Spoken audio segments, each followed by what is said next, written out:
നിൻ പൂർണ്ണത ദർശിക്കുമ്പോൾ എൻ ശൂന്യത ഞാൻ കണ്ടിടുന്നു.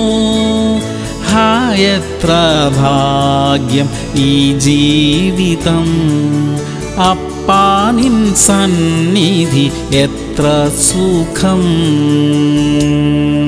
സങ്കീർത്തനങ്ങൾ 91:10. ഒരു അനർത്ഥവും നിനക്ക് ഭവിക്കയില്ല, ഒരു ബാധയും നിന്റെ കൂടാരത്തിന് അടുക്കയില്ല. പ്രിയമുള്ളവരെ, കർത്താവ് നമുക്ക് തന്നിരിക്കുന്ന സുരക്ഷ വളരെ വലിയതാ. യാതൊരു ദോഷവും നമ്മുടെ അടുക്കൽ വരാതെ വണ്ണം ദൈവം നമ്മെ സൂക്ഷിക്കും. അനർത്ഥങ്ങളിൽ നിന്നും രോഗബാധകളിൽ നിന്നും നമ്മെ സംരക്ഷിക്കും. പിശാചിന് പ്രവർത്തിക്കാൻ നമ്മുടെ ജീവിതത്തിൽ വാതിൽ തുറന്നു കൊടുക്കരുത് എന്ന് തിരുവചനം നമ്മെ ഓർമ്മിപ്പിക്കുന്നു. വിശുദ്ധിയോടെ ജീവിക്കാനുള്ള കൃപയ്ക്കായി നമുക്ക് പ്രാർത്ഥിക്കാം. സ്വർഗീയ പിതാവേ, ഞങ്ങളുടെ ജീവിതത്തിൽ അങ്ങ് തന്നിരിക്കുന്ന സംരക്ഷണത്തിനായി സ്തോത്രം. രോഗങ്ങൾ, ബാധകൾ, അനർത്ഥങ്ങൾ എല്ലാം ഞങ്ങളുടെ ജീവിതത്തിൽ നിന്നും അകന്നു നിൽക്കട്ടെ കർത്താവേ. വിശുദ്ധിയോടെ ജീവിക്കുവാൻ ഞങ്ങളെ സഹായിക്കണമപ്പാ. യേശു ക്രിസ്തുവിന്റെ നാമത്തിൽ തന്നെ.